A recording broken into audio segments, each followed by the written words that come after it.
الحمد لله الذي أنزل على عبده الكتاب ولم يجعل له عوجا قيما لينذر بأسا شديدا من لدنه ويبشر المؤمنين الذين يعملون الصالحات أن لهم أجرا حسنا ماكثين فيه أبدا وينذر الذين قالوا اتخذ الله ولدا ما لهم به من علم ولا لآبائهم كبرت كلمة تخرج من أفواههم إن يقولون إلا كذبا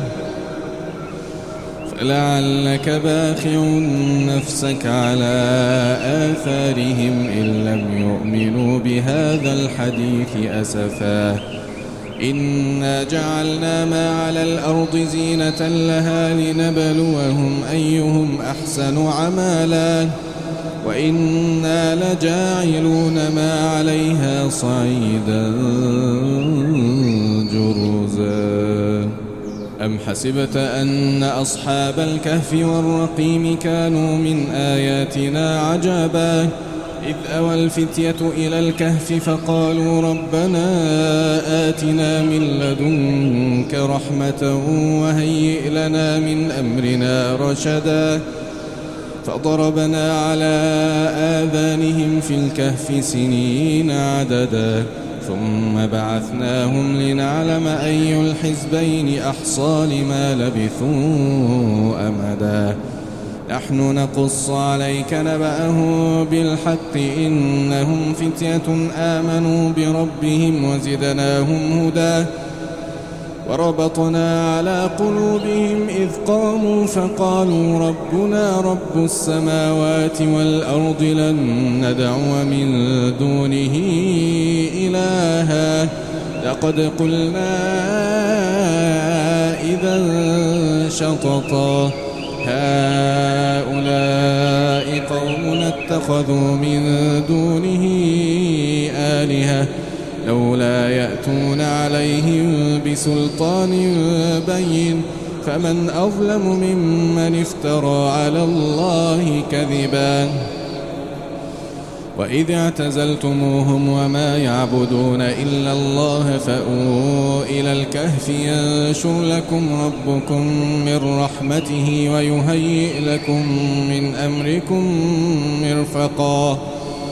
وترى الشمس إذا طلعت تزاور عن كهفهم ذات اليمين وإذا غربت تقرضهم ذات الشمال وهم في فجوة منه ذلك من آيات الله من يهد الله فهو المهتد ومن يضلل فلن تجد له وليا مرشدا وتحسبهم أيقاظا وهم رقود ونقلبهم ذات اليمين وذات الشمال وكلبهم باسط ذراعيه بالوصيد لو اطلعت عليهم لوليت منهم فرارا ولملئت منهم رعبا وكذلك بعثناهم ليتساءلوا بينهم قال قائل منهم كم لبثتم قالوا لبثنا يوما أو بعض يوم قالوا ربكم أعلم بما لبثتم فبعثوا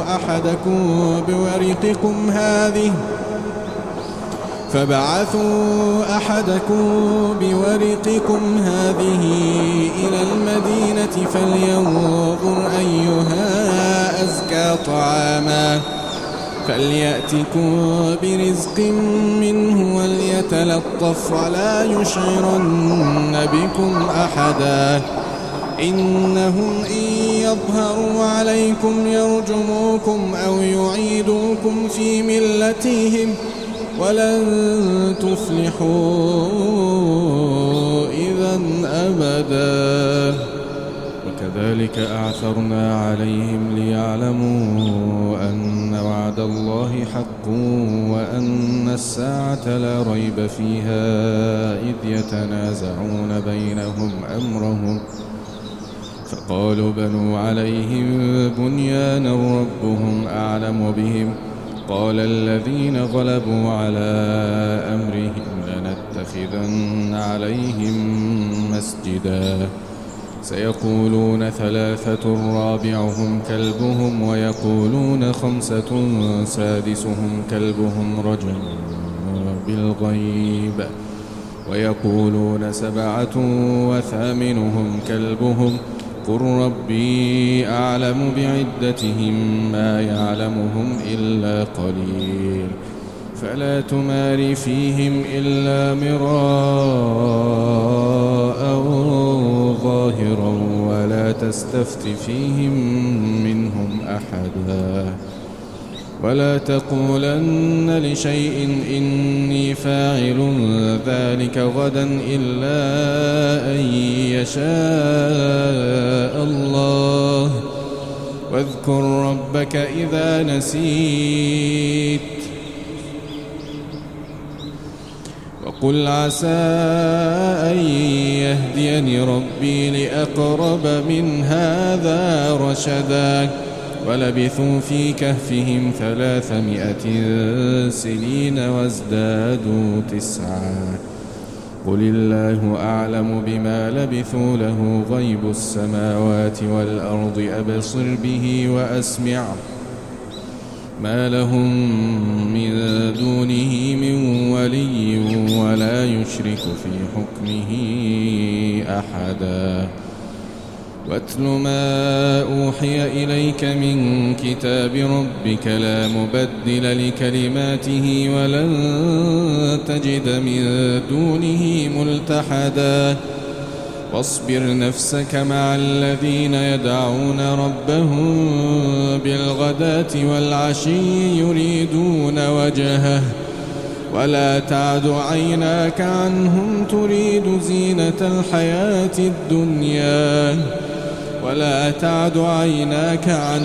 تريد زينة الحياة الدنيا ولا تطع من أغفلنا قلبه عن ذكرنا واتبع هواه وكان أمره فرطا وقل الحق من ربكم فمن شاء فليؤمن ومن شاء فليكفر إنا أعتدنا للظالمين نارا أحاط بهم سرادقها وإن يستغيثوا يغاثوا بماء كالمهل يشوي الوجوه بئس الشراب وساءت مرتفقا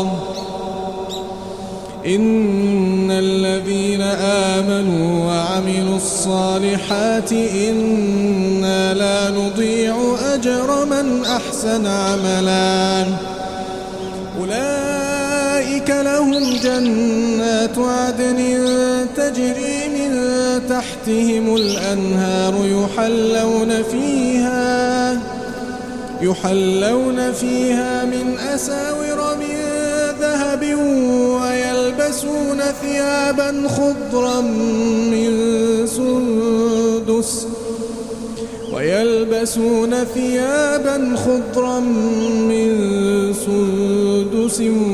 واستبرق متكئين فيها على الأرائك نعم الثواب وحسنت مرتفقا إن الذين آمنوا وعملوا الصالحات إنا لا نضيع أجر من أحسن عملا أولئك أولئك لهم جنات عدن تجري من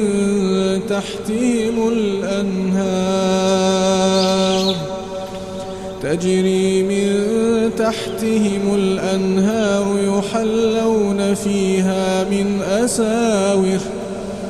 يحلون فيها من أساور من ذهب ويلبسون ثيابا خضرا من سندس وإستبرق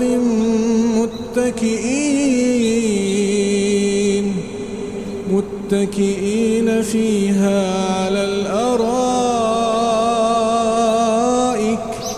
نعم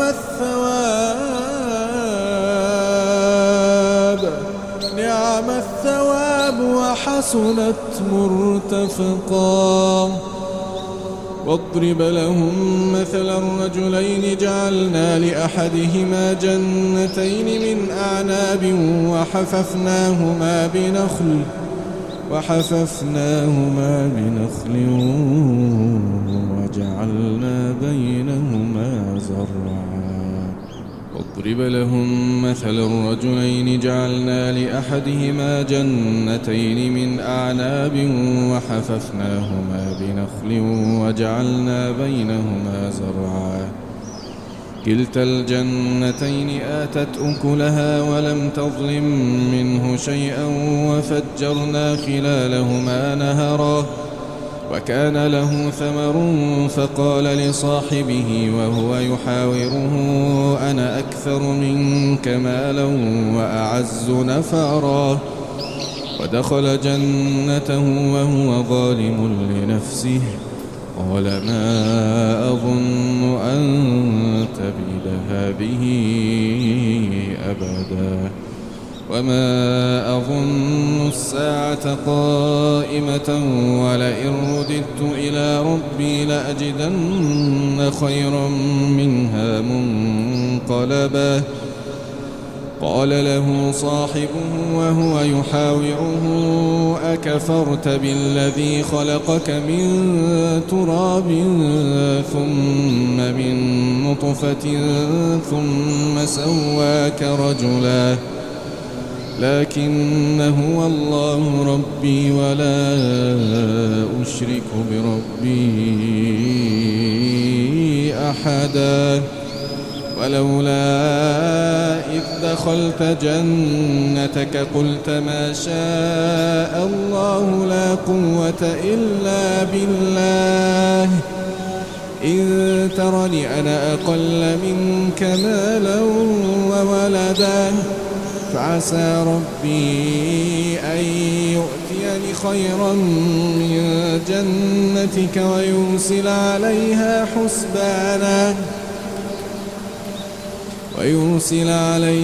حسبانا من السماء فتصبح صعيدا زلقا أو يصبح ماؤها غورا فلن تستطيع له طلبا. وأحيط بثمره فأصبح يقلب كفيه على ما أنفق فيها وهي خاوية على عروشها ويقول يا ليتني لم أشرك بربي أحدا ولم تكن له فئة ينصرونه من دون الله وما كان منتصرا. هنالك الولاية لله الحق هو خير ثوابا وخير عقبا. واضرب لهم مثل الحياة الدنيا كماء أنزلناه من السماء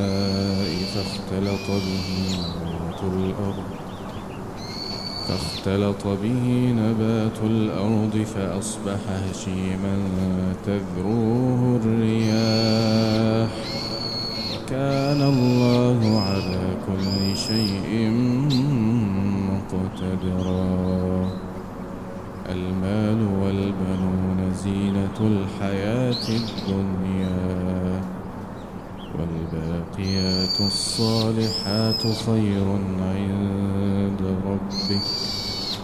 والباقيات الصالحات خير عند ربك ثوابا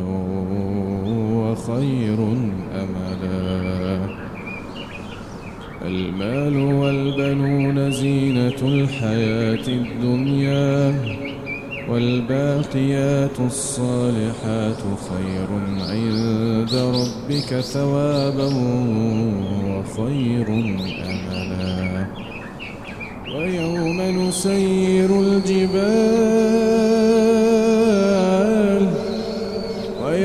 نسير الجبال وترى الأرض بارزة وحشرناهم فلم نغادر منهم أحدا. ويوم نسير الجبال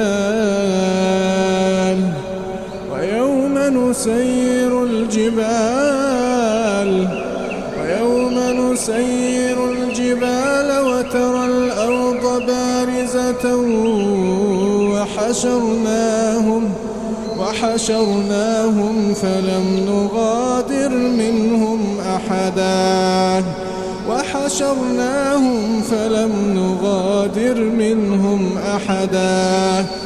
وعرضوا على ربك صفا لقد جئتمونا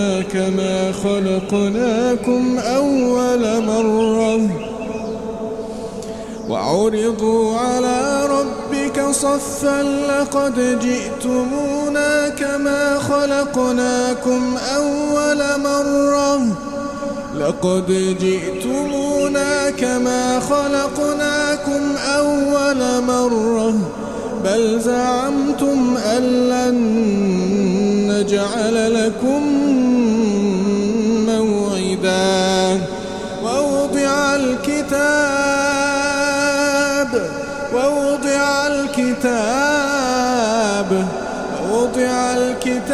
فترى المجرمين مشفقين مما فيه ويقولون يا ويلتنا ما لهذا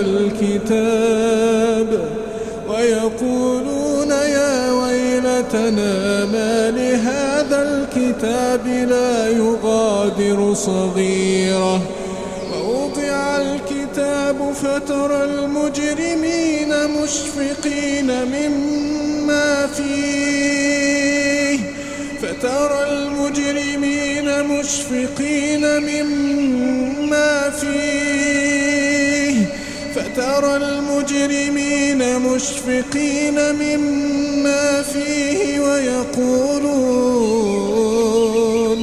ويقولون يا ويلتنا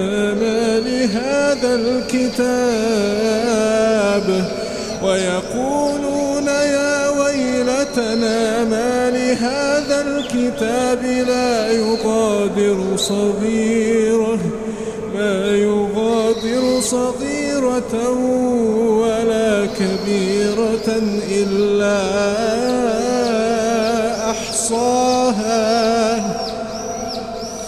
لا يغادر صغيرة ولا كبيرة إلا أحصاها.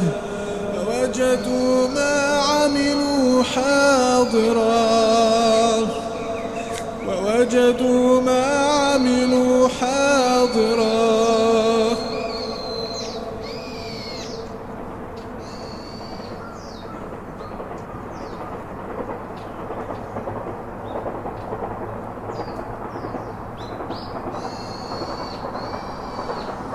ووضع الكتاب فترى المجرمين مشفقين مما فيه ويقولون يا ويلتنا ما لهذا الكتاب لا يغادر يغادر صغيرة ولا كبيرة إلا أحصاها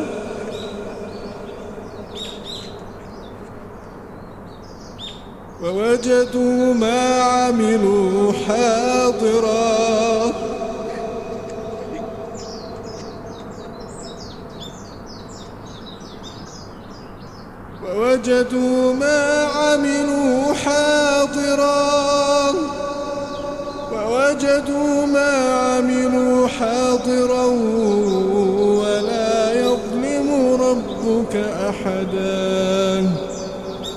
ولا يظلم ربك أحدا وإذ قلنا للملائكة اسجدوا لآدم فسجدوا إلا إبليس كان من الجن ففسق عن أمر ربه أفتتخذونه وذريته أولياء من دوني وهم لكم عدو بئس للظالمين بدلا ما أشهدتهم خلق السماوات والأرض ولا خلق أنفسهم وما كنت متخذ المضلين عضدا ويوم يقول نادوا شركائي الذين زعمتم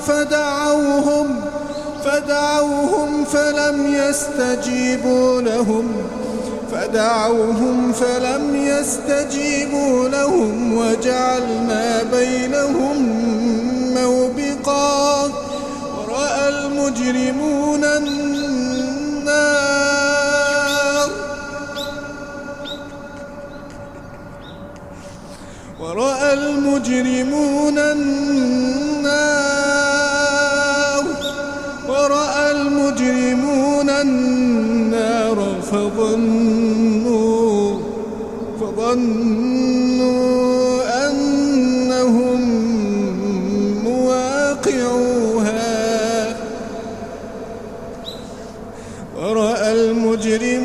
النار فظنوا أنهم مواقعوها ولم يجدوا عنها مصرفا ولقد صرفنا في هذا القرآن للناس من كل مثل وكان الإنسان أكثر شيء جدلا وما منع الناس أن يؤمنوا إذ جاءهم الهدى ويستغفروا ربهم إلا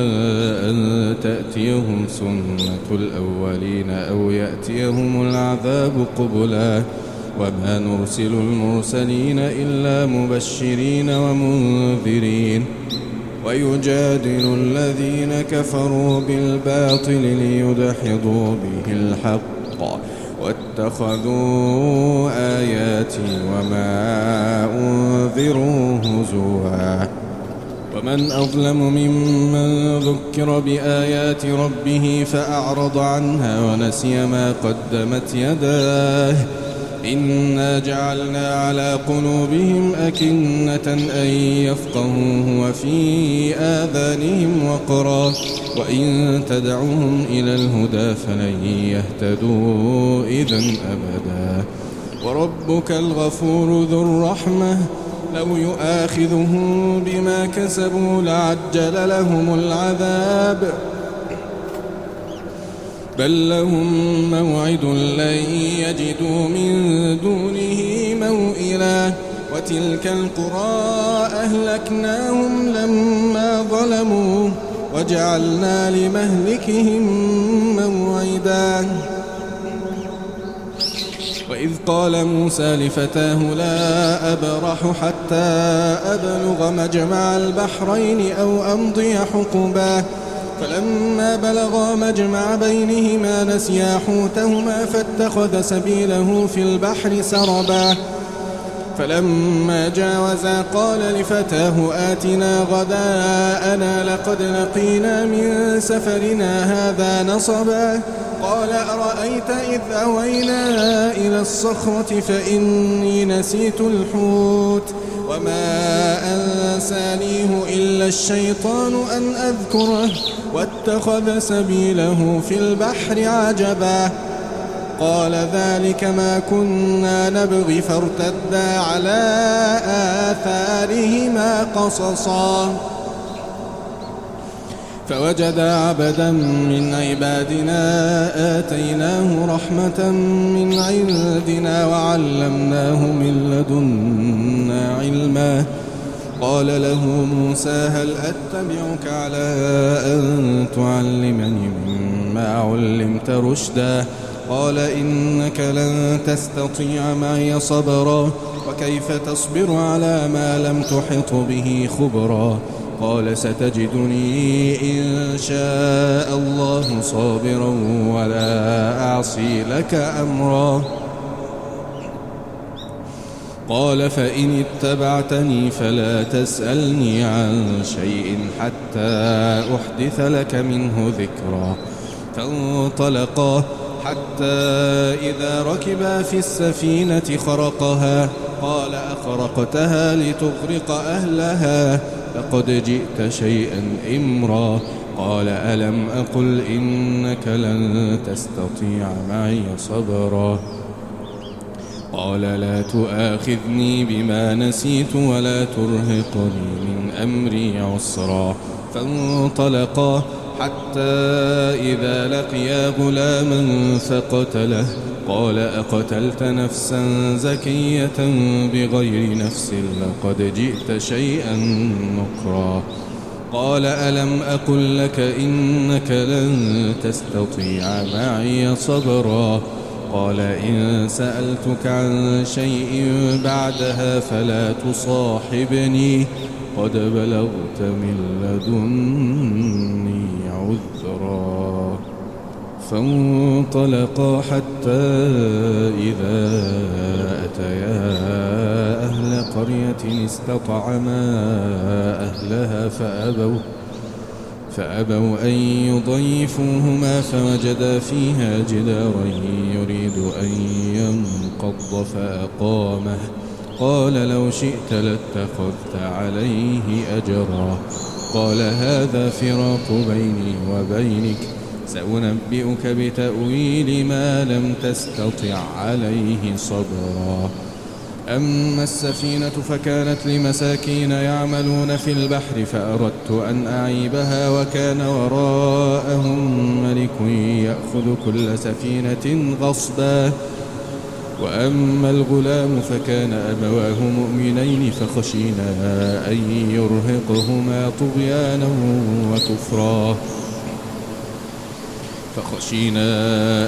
يرهقهما طغيانا وكفرا فأردنا أن يبدلهما ربهما خيرا منه زكاة وأقرب رحما وأما الجدار فكان لغلامين يتيمين في المدينة وكان تحته كنز لهما وكان أبوهما صالحا فأراد ربك أن يبلغا أشدهما ويستخرجا كنزهما رحمة من ربك وما فعلته عن أمري ذلك تأويل ما لم تستطع عليه صبرا ويسألونك عن ذي القرنين قل سأتلو عليكم منه ذكرا إن مكنا له في الأرض وآتيناه من كل شيء سببا فأتبع سببا حتى إذا بلغ مغرب الشمس وجدها تغرب في عين حمئة ووجد عندها قوما قلنا يا ذا القرنين إما أن تعذب وإما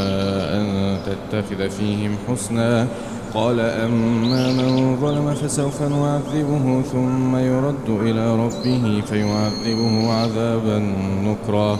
وأما من آمن وعمل صالحا فله جزاء الحسنى وسنقول له من أمرنا يسرا ثم أتبع سببا حتى إذا بلغ مطلع الشمس وجدها تطلع على قوم لم نجعل لهم من دونها سترا كذلك قد أحطنا بما لديه خبرا ثم أتبع سببا حتى إذا بلغ بين السدين وجد من دونهما قوما لا يكادون يفقهون قولا قالوا يا ذا القرنين إن يأجوج ومأجوج مفسدون في الأرض فهل نجعل لك خرجا على أن تجعل بيننا وبينهم سدا قال ما مكنني فيه ربي خير فأعينوني بقوة أجعل بينكم وبينهم ردما آتوني زبر الحديد حتى إذا ساوى بين الصدفين قال انفخوا حتى إذا جعله نارا قال آتوني أفرغ عليه قطرا فما استطاعوا أن يظهروه وما استطاعوا له نقبا قال هذا رحمة من ربي فإذا جاء وعد ربي جعله دكاء وكان وعد ربي حقا وتركنا بعضهم يومئذ يموج في بعض ونفخ في الصور فجمعناهم جمعا وعرضنا جهنم يومئذ للكافرين عرضا الذين كانت أعينهم في غطاء عن ذكري وكانوا لا يستطيعون سمعا أفحسب الذين كفروا أن يتخذوا عبادي من دوني أولياء إنا أعتدنا جهنم للكافرين نزلا قل هل ننبئكم بالأخسرين أعمالا الذين ضل سعيهم في الحياة الدنيا وهم يحسبون أنهم يحسنون صنعا أولئك الذين كفروا بآيات ربهم ولقائه فحبطت أعمالهم فلا نقيم لهم يوم القيامة وزنا ذلك جزاؤهم جهنم بما كفروا واتخذوا آياتي ورسلي هزوا إن الذين آمنوا وعملوا الصالحات كانت لهم جنات الفردوس نزلا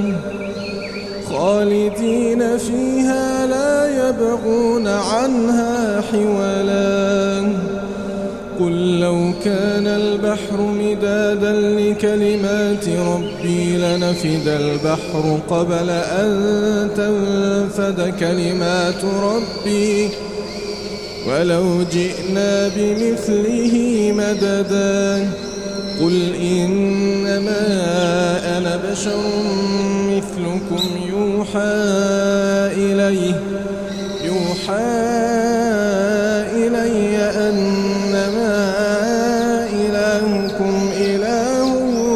واحد فمن كان يرجو لقاء ربه فليعمل عملا صالحا ولا يشرك بعبادة ربه